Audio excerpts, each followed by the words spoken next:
Salut à toi, j'espère que tu vas bien. Je t'emmène aujourd'hui explorer quelques facettes du nombre d'or. Imagine une proportion secrète qui se cache dans la nature, dans l'art et dans l'architecture. Un nombre mystérieux qui a fasciné les mathématiciens, les artistes et même les grands génies comme Léonard de Vinci. Ce nombre, c'est le nombre d'or.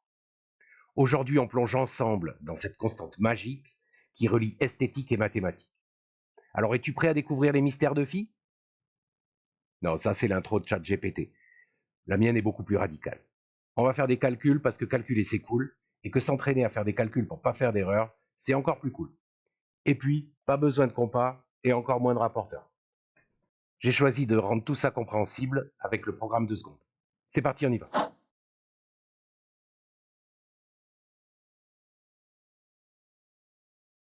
Le nombre d'or, c'est le nombre noté avec la lettre phi minuscule et qui est égal à 1 plus racine de 5 sur 2. Quelques petits calculs au hasard pour commencer. On va calculer phi au carré. C'est parti, je remplace. Phi au carré est égal à 1 plus racine de 5 sur 2, le tout au carré. Le carré d'un quotient étant égal au quotient des carrés, je mets la formule à droite, on obtient 1 plus racine de 5 au carré sur 2 au carré. Au numérateur, je dois calculer le carré d'une somme, donc identité remarquable. 1 au carré qui fait 1, plus le double produit de racine de 5, plus racine de 5 au carré, qui par définition vaut 5. Et au dénominateur, 2 au carré est égal à 4, bien sûr. On continue. 1 plus 5 égale 6, et je peux factoriser le numérateur par 2. Je peux maintenant simplifier par 2 pour obtenir 3 plus racine de 5 sur 2. Mais 3 étant égal à 2 plus 1, je peux entre guillemets couper la fraction pour obtenir 1 plus racine de 5 sur 2, plus loin, plus 1. J'utilise en fait la formule qui permet d'ajouter des fractions de même dénominateur à l'envers de d'habitude. Je reconnais le nombre d'or 1 plus racine de 5 sur 2. Finalement, j'ai montré que phi au carré était égal à ce même nombre phi plus 1. C'est pas tous les jours qu'on rencontre un nombre pour lequel le multiplier par lui-même revient à lui ajouter 1. Fin du premier calcul, je le mets en petit à gauche. Je sais pas ce que t'en penses, mais moi je me suis bien régalé pendant ce calcul. What? Je t'en propose un deuxième tout aussi simple. Bro, what are you talking about, man? Calculons l'inverse de phi, 1 sur phi. On y va, je remplace phi et je me retrouve à calculer l'inverse d'une fraction a sur b. Cela revient, je te rappelle, à permuter numérateur et dénominateur. Autrement dit, l'inverse de a sur b, c'est b sur a. 1 sur phi est donc égal à 2 sur 1 plus racine de 5. Mais lorsque j'ai une fraction, je peux multiplier le numérateur et le dénominateur par le même nombre. Cela donne une fraction égale à la première. C'est ce que l'on fait lorsqu'on simplifie une fraction. Par exemple, a sur b est égal à 2 fois a sur 2 fois b. Mais je peux le faire avec n'importe quel nombre, pourvu que ça ne soit pas 0. Je vais choisir de multiplier le numérateur et le dénominateur par le même nombre, 1 moins racine de 5. Pourquoi? Réponse dans un instant. Je ne touche pas au numérateur et au dénominateur, je repère immédiatement la troisième identité remarquable, a plus b facteur de a moins b, qui se développe en a carré moins b carré.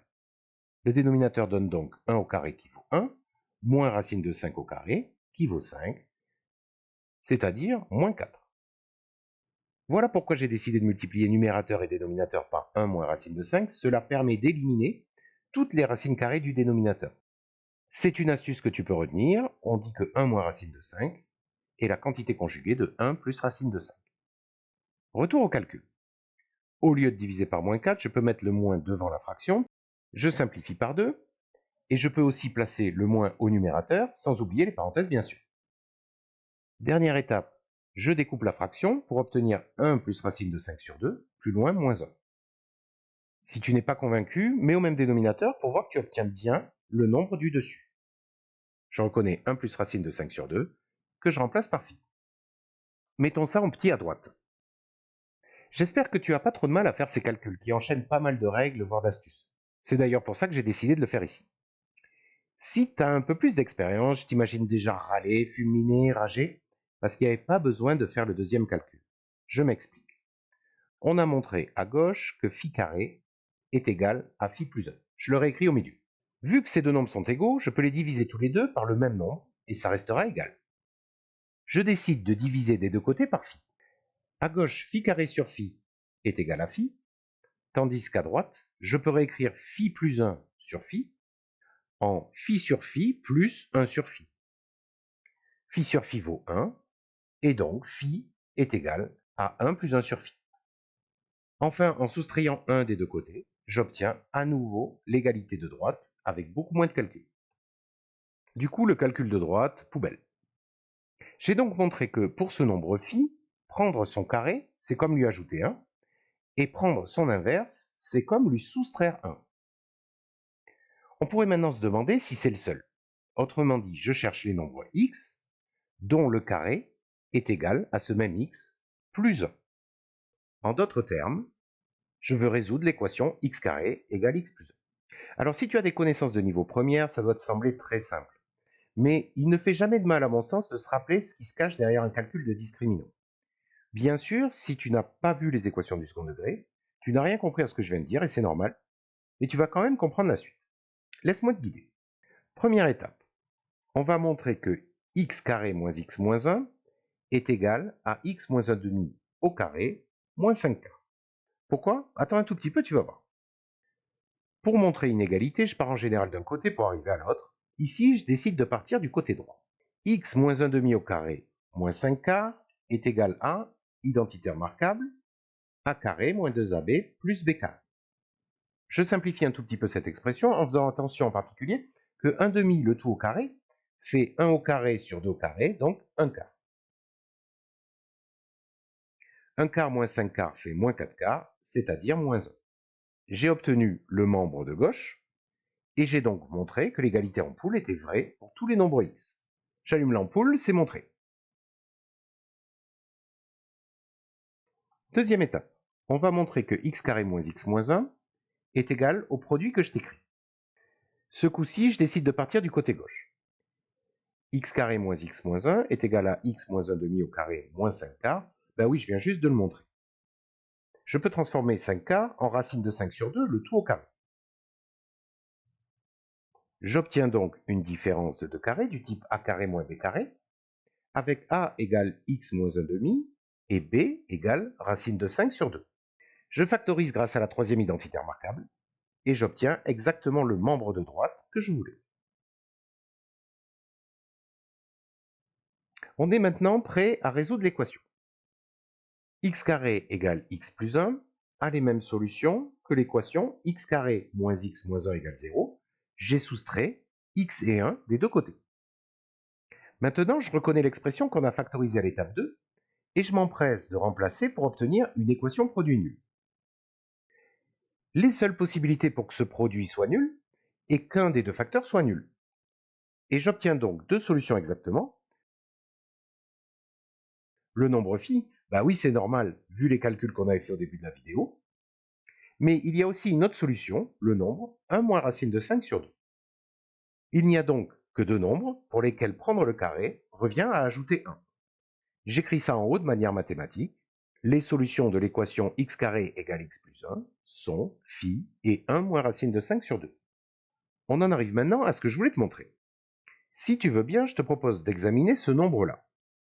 Il est égal à la racine de 1 plus racine de 1 plus racine de 1 plus, et ainsi de suite, sans jamais s'arrêter. Je te l'accorde, il n'est pas beau. Je vais l'appeler alien. On peut calculer son carré parce que pourquoi pas. Si j'examine le nombre alien, je me rends compte que c'est racine carrée d'un pâté. Et donc alien au carré est égal à ce pâté, c'est-à-dire à ce qu'il y a sous la grosse racine carrée. De la même façon que racine de 2 au carré fait 2. Et donc alien au carré est égal à 1 plus alien. Autrement dit, alien est une solution de x carré égale x plus 1. Mais comme il n'y a que deux nombres qui vérifient cela, alien c'est un de ces deux nombres-là. Du coup, alien est égal à phi ou à 1 moins racine de 5 sur 2. Mais si je regarde un tout petit peu mieux, alien est positif. Ben oui, c'est une racine carrée. Tandis que le nombre 1 moins racine de 5 sur 2, lui, il est négatif. Donc alien est forcément égal à phi.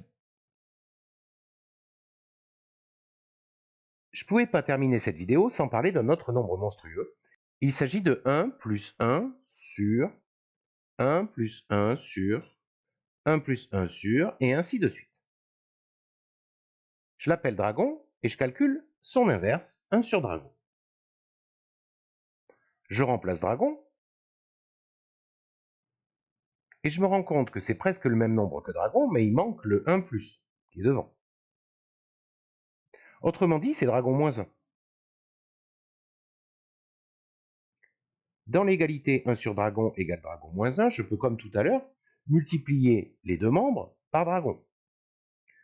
Puis j'ajoute dragon des deux côtés, et je me rends compte que dragon est aussi une solution de x carré égale x plus 1.